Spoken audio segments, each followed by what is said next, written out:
प्यारे बच्चों, नाभिकीय ऊर्जा, यही चैप्टर पढ़ा रहे हैं आपको।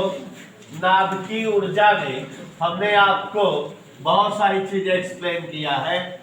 सबसे पहली तो महत्वपूर्ण चीज हमने आपको एक्सप्लेन किया, बंधन ऊर्जा। याद करिए सभी बच्चे, बंधन ऊर्जा के संदर्भ में हमने आपको सिखाया किसी नाभिक के न्यूक्लियनों को बांधे रखने हेतु आवश्यक ऊर्जा की मात्रा बंधन ऊर्जा कहलाती है, या नाभिक के न्यूक्लियनों को बंधन मुक्त कर देने हेतु पर्याप्त ऊर्जा नाभिक की बंधन ऊर्जा कहलाती है।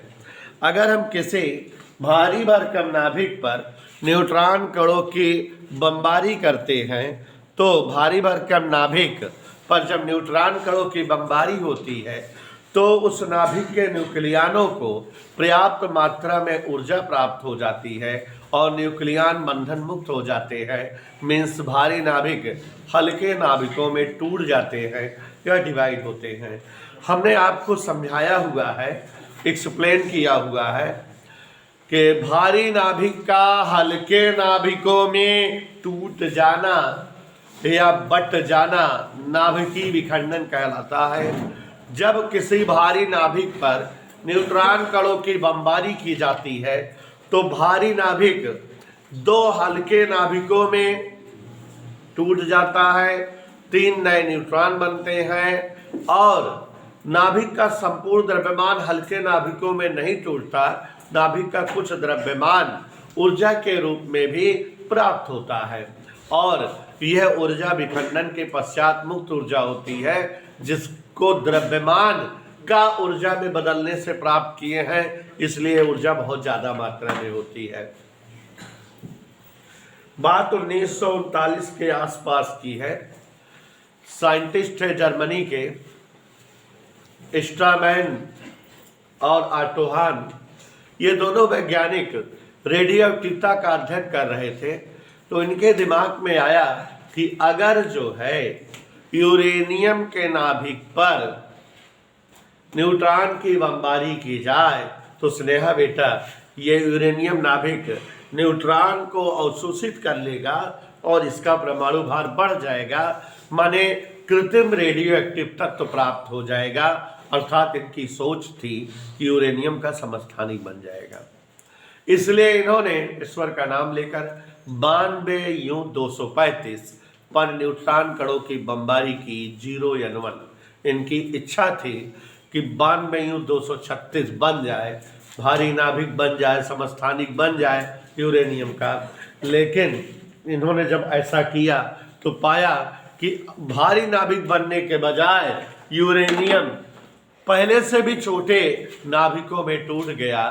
क्रिप्टॉन और बेरियम 56 Ba144, 36 क्रिप्टॉन 89, इन दो नए नाभिकों में टूट गया, 3 न्यूट्रॉन बने और यूरेनियम का काफी द्रव्यमान ऊर्जा के रूप में गेन हुआ।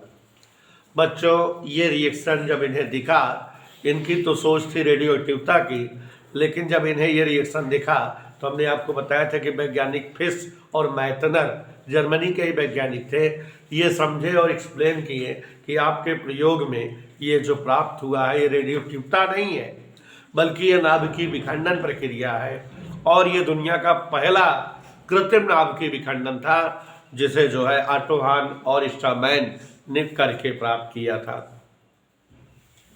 आपको रिएक्शन बताए थे 92U-235, याद आया? रिएक्शन बताए थे 92U-235 plus 0N1 gives out 92U-236 के बजाय क्या बना था 56 Ba144, 36 क्रिप्टॉन 89, 30N1 प्लस ऊर्जा। आपको बेटा यहाँ हमने एक्सप्लेन किया था यूरेनियम के एक परमाणु के विखंडन प्रक्रिया के पश्चात कितना जो है ऊर्जा मुक्त होगी, ये हमने आपको कल कैलकुलेशन करके दिखाया था। अगर हम एलएचएस वाले टॉपिक में कितना द्रव्यमान है ये प्राप्त कर ले और आरएचएस के टॉपिक में कितना द्रव्यमान बनता है ये प्राप्त कर ले। द्रव्यमान निश्चित तौर पे पूरा का पूरा नहीं प्राप्त होगा, कुछ क्षय होगा, क्षति होगी, वही ऊर्जा में मिलेगी। आपको समझाए थे कि इसका जो है परमाणु द्रव्यमान लगभग 234.99 AMU है और इसका परमाणु द्रव्यमान 1.01 AMU है। तो स्नेहा बेटा दोनों अगर जुड़ेंगे तो ये हो जाएगा 236 AMU। मीन्स हमारे पास यूरेनियम और न्यूट्रॉन सहित एलएचएस में 236 AMU द्रव्यमान था, यह है। और यहाँ 56 का 143.87 AMU और इसका बताए थे 88.90 AMU और इसका बताए थे 3 × 1.01 AMU। ये तीनों अगर जोड़ देते हैं तो आ जाता है 235.80 AMU। इधर क्लियर? यहाँ दिख रहा है कि इतना एलएचएस में द्रव्यमान था लेकिन बन इतना रहा है। दोनों के द्रव्यमानों में क्षति 0.20 AMU है। इतना द्रव्यमान की क्षति हो गई और हमने कैलकुलेशन बताया था कि जब इतना द्रव्यमान क्षति हो तो प्राप्त ऊर्जा अगर निकालना चाहे 931 MEB से गुणा करके तो 186.20 MEB के ऊर्जा थी, जिसको हम लगभग कितना लिख दिए थे 190 MEB। माने यूरेनियम के एक परमाणु के विखंडन के पश्चात हमें 190 MEB, जिसको जो है लगभग ये मान लेते हैं कि 200 MEB, कैलकुलेशन में सरलता के लिए 200 MEB के समतुल्य ऊर्जा प्राप्त होती है यूरेनियम के एक परमाणु के विखंडन से। अब बेटा यूरेनियम का परमाणु भार 235 है, तो अगर हम 235 ग्राम यूरेनियम लेंगे तो वह यूरेनियम का एक मोल कहलाएगा। मतलब 235 ग्राम यूरेनियम बराबर 1 मोल यूरेनियम बराबर यूरेनियम के n परमाणु। इधर क्लियर? तो 235 ग्राम में यूरेनियम के क्या परमाणु है? उधर से पढ़ो, पढ़ दो। यूरेनियम के n परमाणुओं का द्रव्यमान 235 ग्राम। इधर क्लियर? n परमाणु का द्रव्यमान या 235 ग्राम में क्या परमाणु? तो 1 ग्राम यूरेनियम में n/235 परमाणु। अब अगर हम ये जानना चाहें कि 1 ग्राम यूरेनियम का विखंडन हो और कितनी ऊर्जा गेन होगी, तो आप देख रहे हो कि 1 ग्राम के विखंडन से प्राप्त ऊर्जा अगर जानना हो तो 1 ग्राम में n/235 परमाणु है और 1 परमाणु के विखंडन से 200 MEB ऊर्जा मुक्त होती है। कैलकुलेशन कर देते हैं तो 5 × 10⁻²४ ऐसे लगभग कितना आई थी? 23। 5 × 10⁻23 MEB ऊर्जा प्राप्त होती है यूरेनियम के एक परमाणु के विखंडन से, जो कि 20,000 यूनिट बिजली उत्पादन के लिए पर्याप्त है। यहाँ स्नेहा कह रही सर ये सब कल समझाए थे, फिर इसको आज क्यों बता दिए? करत करत अभ्यास ते जड़मत हो सुजान। आगे नहीं बोलेंगे। तो यहाँ जितनी बार टीचर बताता है, जितनी बार आपके सामने कोई चीज़ दिखता है, वो उतना ही याद हो जाता है। इन नंबरों को याद कराने के लिए हमने यहाँ पर लड़ाई लड़ी, बताया। तो जैसा कि आपको ज्ञात हो चुका है, जैसा कि आपको ज्ञात हो चुका है कि यूरेनियम का या ऐसे ही किसी भी नाभिक का जब नाभिकीय विखंडन कराया जाता है तो 3 नए न्यूट्रॉन, 2 हल्के नाभिक, अपार मात्रा में ऊर्जा की प्राप्ति होती है। और अगर कभी एक बार नाभिकीय विखंडन हो जाए और बने हुए नए न्यूट्रॉन नए वाले नाभिकों का टकरा कर उनका फिर विखंडन कर दें, तो यहाँ नाभिकीय विखंडन पर विखंडन पर विखंडन पर विखंडन की एक अभिक्रिया प्रारंभ हो जाती है, धड़ाधड़ विखंडन होने लगता है। और ऐसी अभिक्रियाओं को नाभिकीय विखंडन की श्रृंखला अभिक्रिया कहते हैं। नाभिकीय विखंडन की श्रृंखला अभिक्रिया, chain reaction of nuclear fission is of 2 types, 2 प्रकार का होता है, अनियंत्रित श्रृंखला अभिक्रिया और नियंत्रित श्रृंखला अभिक्रिया। यदि किसी नाभिकीय विखंडन की श्रृंखला अभिक्रिया इतनी तीव्र गति से हो कि संपूर्ण का संपूर्ण नाभिक अत्यंत अल्प समयों में ऊर्जा के रूप में प्राप्त हो जाए और इस प्रकार के रिएक्शन को हम किसी भी तरह से कंट्रोल ना कर पाए, तो यह रिएक्शन, यह क्रिया नाभिकीय विखंडन की अनियंत्रित श्रृंखला अभिक्रिया कहलाती है। और इस अभिक्रिया के पश्चात चूंकि संपूर्ण द्रव्यमान ऊर्जा बदल जाता है और बहुत कम समयों में अपार मात्रा में ऊष्मीय ऊर्जा, ध्वनि ऊर्जा और रेडियोएक्टिव विकिरण प्राप्त होते हैं, जो बहुत ही विध्वंसकारी हैं। और ऐसी ऊर्जा को हम रचनात्मक कार्यों में प्रयोग नहीं कर सकते। ऐसी ऊर्जा से जन धन की हानि होती है, ठीक है। और ऐसे रिएक्शंस पर आधारित संयंत्र चाचा परमाणु बम है। और यदि नाभिकीय विखंडन की श्रृंखला अभिक्रिया को न्यूट्रॉन और शोषकों और मंदकों के द्वारा नियंत्रित कर लिया जाए कि अभिक्रिया धीमी गति से हो और अभिक्रिया देर में हो, समय में हो, तो ऐसे जो है नाभिकीय विखंडन की श्रृंखला अभिक्रिया जिसे नियंत्रित किया जा सके, नियंत्रित श्रृंखला अभिक्रिया कहा जाता है। और इस अभिक्रिया में उत्पन्न ऊर्जा को रचनात्मक कार्यों में यूज में लाया जा सकता है। इस अभिक्रिया पर आधारित संयंत्र नाभिकीय रिएक्टर या परमाणु भट्ठी होते हैं। आपको यही एक छोटा सा शब्द बताए थे, रेडियो एक्टिव विघटन।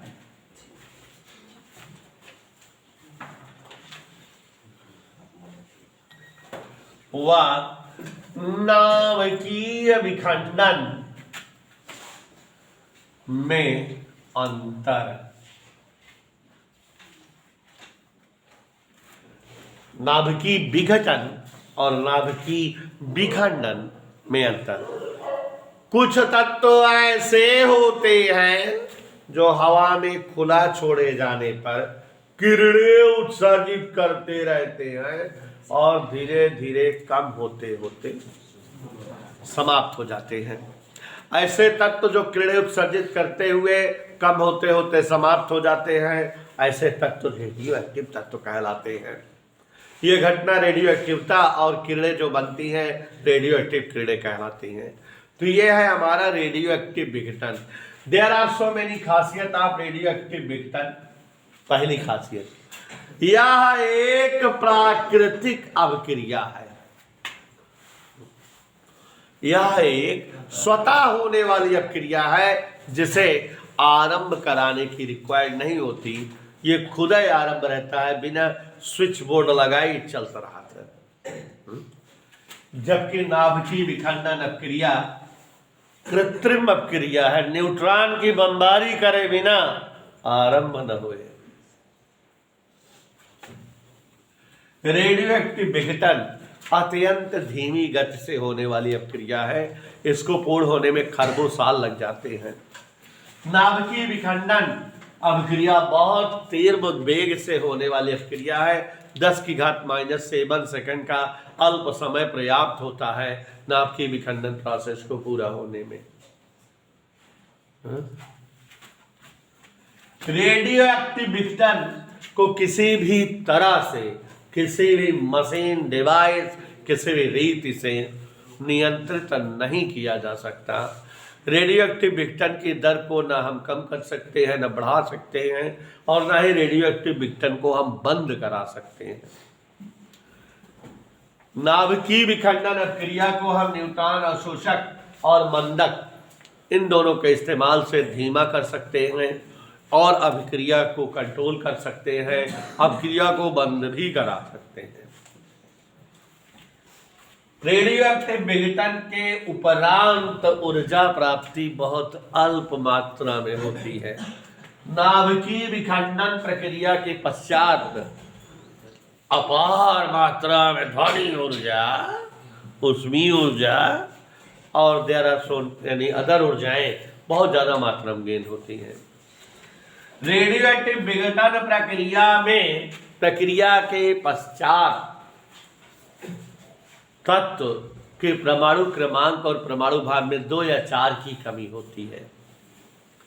नाभिकीय विखंडन प्रक्रिया में बनने वाले नाभिक के परमाणु द्रव्यमान और परमाणु क्रमांक लगभग आधे हो जाते हैं। तो these are the differences for the radioactive विघटन एंड नाभिकीय विखंडन। ओके, अब यहां बात ध्यान देने योग्य है, critical mass and critical volume, क्रांतिक द्रव्यमान और क्रांतिक आयतन क्या होता है। किसी भी नाभिक का वह न्यूनतम द्रव्यमान जो कि नाभिकीय विखंडन की श्रृंखला अभिक्रिया होने के लिए पर्याप्त हो, उसे द्रव्यमान को उसका क्रांतिक द्रव्यमान कहते हैं। मतलब कि नाभिकीय विखंडन की श्रृंखला अभिक्रिया हो सके, इसके लिए एक निश्चित मात्रा में द्रव्यमान की जरूरत होती है। ऐसा ना बस जितना मन का उतना द्रव्यमान ले लिया और विखंडन का श्रृंखला अभिक्रिया हो लगे। तो प्रत्येक तत्व के नाभिकीय विखंडन की श्रृंखला अभिक्रिया को पूर्ण करने हेतु एक निश्चित मात्रा में द्रव्यमान की आवश्यकता होती है, और किसी तत्व का वह न्यूनतम द्रव्यमान जो नाभिकीय विखंडन की श्रृंखला अभिक्रिया के लिए पर्याप्त हो, क्रांतिक द्रव्यमान कहलाता है। और इसी तरह से नाभिकीय विखंडन की श्रृंखला अभिक्रिया को पूर्ण कराने हेतु नाभिक का वास्तविक आयतन क्रांतिक आयतन कहलाता है। बड़ी हार्दिक प्रसन्नता महसूस हो रही है हमें आपको यह बताते हुए कि यूरेनियम का क्रांतिक द्रव्यमान मलिच्छों 14.2 किलोग्राम होता है। यूरेनियम का क्रिटिकल मास क्रांतिक द्रव्यमान 14.2 किलोग्राम होता है। इट्स क्लियर, यह स्पष्ट हो चुका है कि यूरेनियम अगर 14 किलो से कम लेहा तो नाभिकीय विखंडन के श्रृंखला में अभिक्रिया न हो। भाई आप सभी को पता है कि आप सबके बीच एक खास दोस्त आपका है, नाम नहीं लूँगा, उससे संपर्क करिए तो पता लग जाएगा कि जब तक एक पैकेट सिगरेट 2 पैकेट सिगरेट न रहा है तब तक चेन स्मोकिंग कहाँ रहे। एक सिगरेट से स्मोकिंग चेन थोड़ो बने, है ना। चेन स्मोकर अगर है तो 2-3 पैकेट बगली धरी रहा है, तड़ाक निकालो, तड़ाक तड़ाक तड़ाक ऐसे चलती रहेगी। तो वैसे बीना जी अब जान लो आप, यूरेनियम का क्रांतिक द्रव्यमान 14.2 किलोग्राम होता है। मीन्स यूरेनियम का नाभिकीय विखंडन श्रृंखला रूप में हो सके, इसके लिए कितने द्रव्यमान की जरूरत होगी? 14.2 किलोग्राम द्रव्यमान की। आज आप सबको हम जो है नई नई जानकारियों का समावेश करेंगे।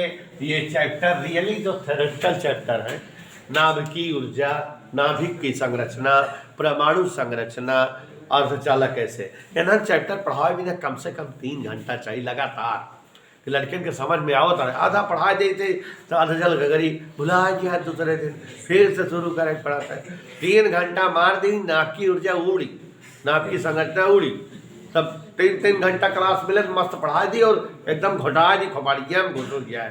क्या बताइए तो का सकते। तो यहाँ ध्यान दो,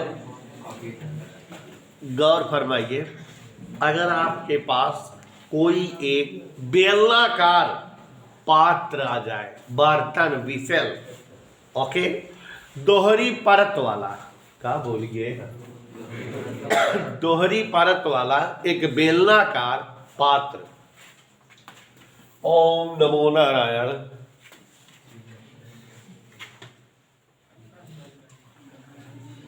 सुकुलो बेलनाकार पात्र,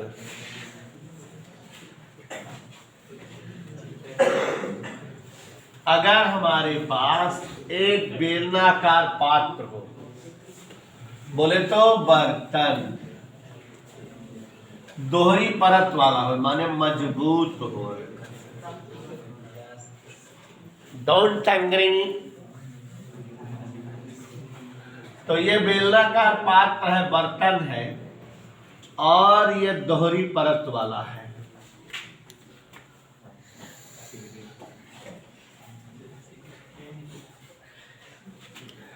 तो भाई अरसलान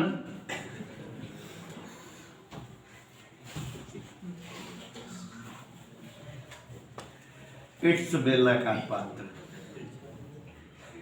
अरसलान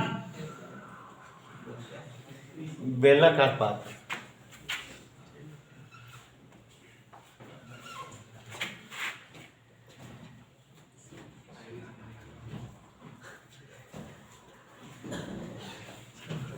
ये आप लोग देख रहे हैं, बेलनाकार पात्र बना रहे हैं हम।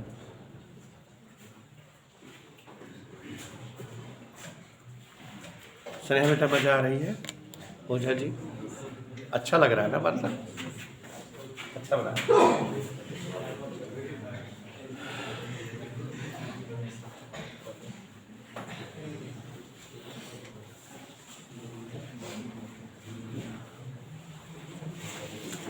बेलनाकार पात्र,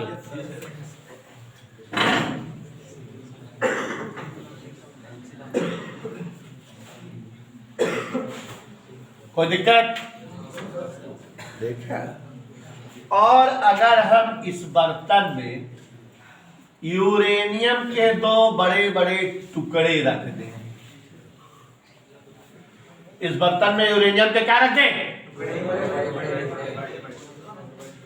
और बकायदा डिजाइनदार सांचे युक्त 2 टुकड़े हैं, दिखे,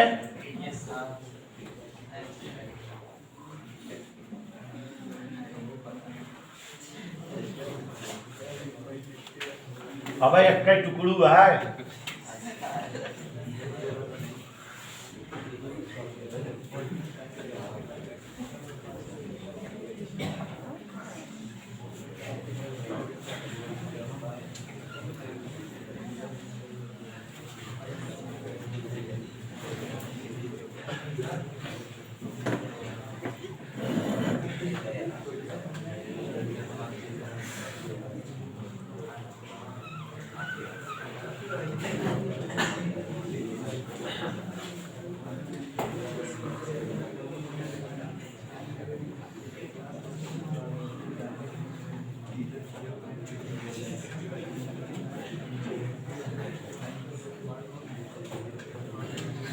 देखो जरा, यूरेनियम के क्या टुकड़े हैं,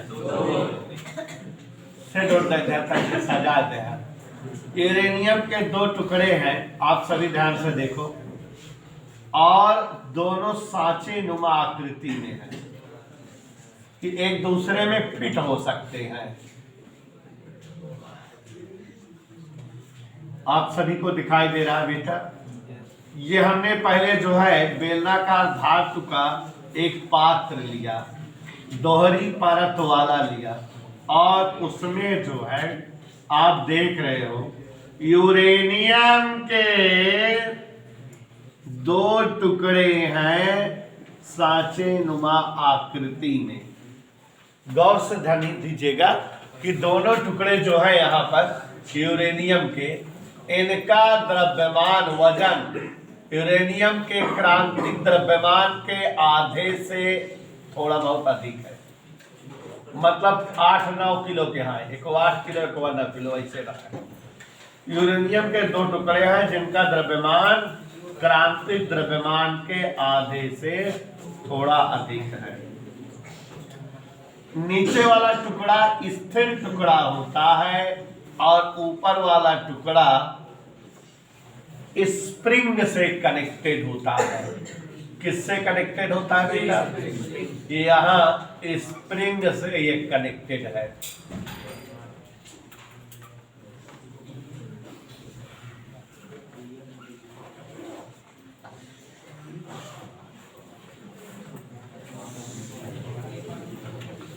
देखा?